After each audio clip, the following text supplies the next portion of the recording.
सुसाट आणि वेळ वाचवणारा आणि अतिशय सोयीस्कर अशा मुंबई पुणे मिसिंग लिंकची आज उपमुख्यमंत्री एकनाथ शिंदेंनी पाहणी केली।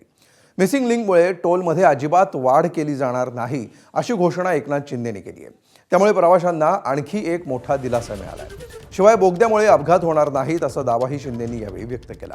मुंबई पुणे मिसिंग लिंक 1 मे रोजी महाराष्ट्र दिनाच्या निमित्तानं प्रवाशांच्या सेवेत येईल।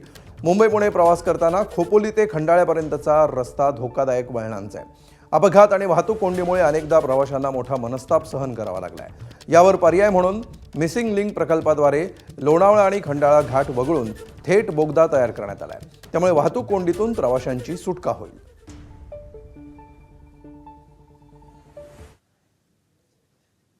दरम्यान मुंबई पुणे मिसिंग लिंकची पाहणी केल्यानंतर उपमुख्यमंत्री एकनाथ शिंदेंनी मोठी घोषणा केली आहे।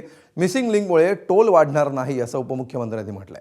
शिवाय या बोगद्यामुळे अपघातांचं प्रमाण कमी होईल असा विश्वासही त्यांनी व्यक्त केलाय। मुंबईला देखील रोज लोक ये जा करू लागलेले आहेत आणि आता त्याच्यामध्ये आता जो घाट आहे या घाटामध्ये 10 लेनचं आपण 3 लेनमध्ये जातो नाही का।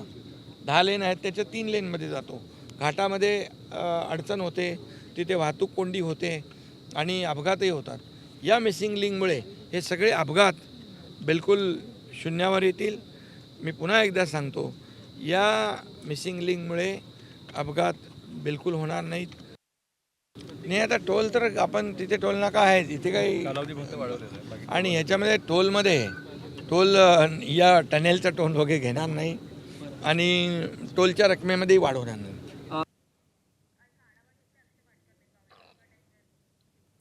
तर या मिसिंग लिंक प्रकल्पाचा आणि बोगद्याचा आढावा घेतलाय आमचा प्रतिनिधी अक्षय भाटकरनं। बघूया।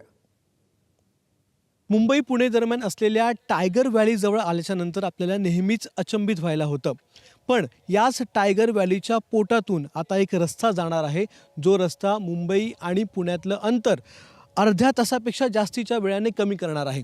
मी सध्या त्याच रोडवर आहे, त्याच रस्त्यावर आहे। याचं नाव आहे मुंबई पुणे मिसिंग लिंक। आता या मुंबई पुणे मिसिंग लिंकचं काम हे 98% पूर्ण झालेलं आहे आणि त्याच रस्त्याचं उद्घाटन कदाचित 1 मे रोजी होणार आहे। आता हा प्रकल्प इतका महत्त्वाकांक्षी, इतका मोठा, इतका अवघड का आहे?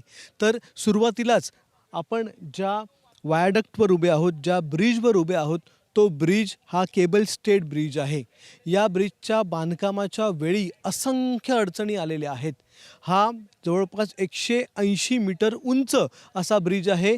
केबल स्टेड असे हे 2 ब्रिज बनवण्यात आले, त्यांची उंची 182 मीटर आहे आणि यांची लांबी 650 मीटर इतकी आहे। आता हे जे बोगदे बनवले ते देखील अचंबित करणारे आहेत, कारण एक बोगदा जो आहे तो जवळपास 8.9 किलोमीटर इतक्या लांबीचा आहे आणि त्याच हा जो समोरचा बोगदा जो आपण बघताय त्याच बोगद्याची रुंदी ही आतापर्यंतची सगळ्यात जास्त रुंदी आहे। त्याचा गिनीज बुक ऑफ वर्ल्ड रेकॉर्डमध्ये देखील नोंद होणार अशी शक्यता सांगितली जाते। एक बोगदा जो आहे तो 1.5 किलोमीटर इतक्या लांबीचा आहे, पण त्यात देखील आश्चर्य आहे, तो म्हणजे लोणावळा लेक ज्या ठिकाणी आपण नेहमी फिरायला जातो त्या लोणावळा लेकच्या 180 मीटर खाली हे बोगदे बनवण्यात आलेले आहेत। 6,500 कोटी रुपये खर्च करून मुंबई पुणे लिंक बांधण्यात आला। आता हा प्रकल्प पूर्ण झालाय, त्याचं लोकार्पण 1 मे रोजी मुख्यमंत्री देवेंद्र फडणवीस आणि दोन्ही उपमुख्यमंत्री एकनाथ शिंदे आणि सुनीत्रा पवार यांच्या उपस्थितीत केले जाणार आहे। त्यामुळे मुंबई पुणे आणि पुण्याच्या पुढे देखील प्रवास करणाऱ्या सगळ्याच प्रवाशांना आता याचा फायदा होईल। म्हणूनच महाराष्ट्राच्या दृष्टीने, महाराष्ट्राच्या आर्थिक दृष्टीने देखील हा प्रकल्प महत्त्वाकांक्षी मानला गेलाय।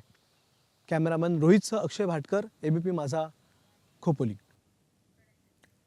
तर या मिसिंग लिंकचे नेमके फायदे काय आहेत आपण बघूया। लोणावळा खंडाळा घाटातील अवघड प्रवासाला मिसिंग लिंक हा एक वेगवान पर्याय असणार आहे।